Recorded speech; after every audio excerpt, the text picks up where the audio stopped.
What's up guys, welcome back to the channel. Today we're diving into the all new Sirui Aurora series 85mm portrait lens.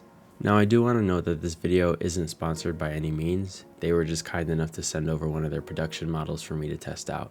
So I do suggest you take that into consideration when it comes to some of the things that I may or may not say in this video. So when you open the box, the first thing you're greeted with is this nice little pouch.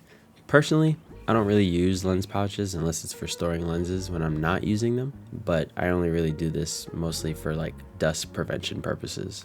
So again, this lens is an 85mm full frame autofocus lens. It's also a pretty lightweight lens. It weighs only 540 grams, which is about 1.2 pounds. This lens has an aperture ranging all the way from f1.4 to f16. And when shooting, the minimum focus distance is about 2.79 feet. And then for those who like to use filters or any other accessories on your lenses, this lens has a 67mm filter thread.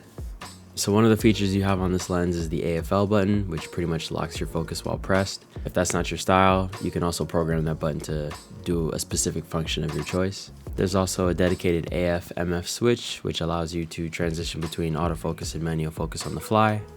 There's also a click on and off switch, so if you're making aperture adjustments with the aperture ring, you can toggle between it being super smooth when you're turning it or clicking into place as you're rotating it.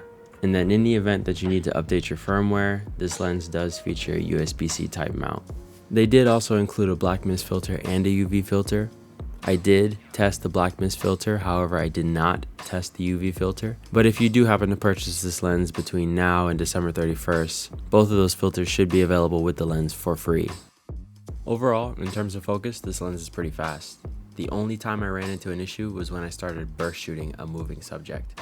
It's a little tricky to explain, I'll have to show you in another video, but the focus just got really finicky and just started focusing on random things rather than what I wanted it to focus on. When I was filming video, on the other hand, it was having a hard time focusing on me. I would walk in front of the frame, as you can see on screen, and it was focusing on something else totally different in the sky. And I walked back and forth several times just to see if it would pick me up. Eventually it did, but for some reason it initially was having a hard time focusing on me.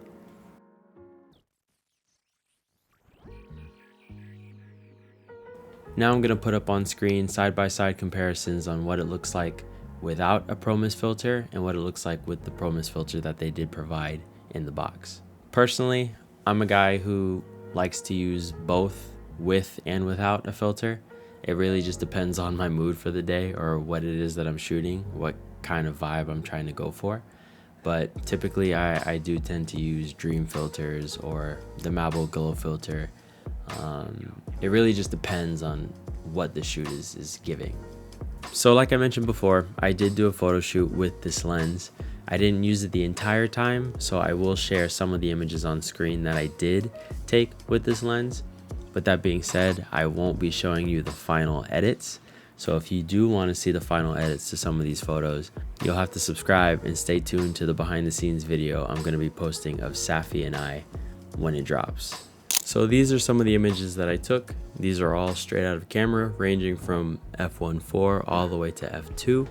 Currently, I don't actually own an 85mm lens. The only other prime lens that I own in my camera bag is a 35mm, and it's the Sony G Master lens, which unfortunately I didn't compare the lenses at the time since they're both at f1.4.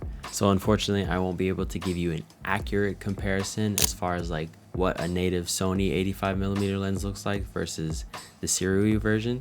But with that being said, I guarantee you, unless you're just pixel peeping, you probably won't even really notice too much of a difference. Like unless you put two photos side by side, you most likely wouldn't know. These photos all came out pretty sharp, which is why I tend to shoot my images not as wide as I possibly can be. I do like to see the details. I do like to kind of appreciate everything that's going on in an image. But if you're somebody who wants the creamiest of bokeh and the sharpest picture quality, this lens is probably not for you.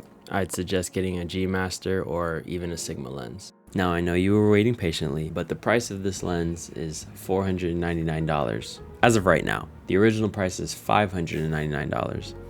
And like I said, if you do purchase between now and December 31st, you will get those additional filters included in your purchase. So if you're somebody who doesn't own an 85mm lens and you're looking to get into that focal length, this could be a pretty good option for you. It's light, it's compact, and it's budget friendly.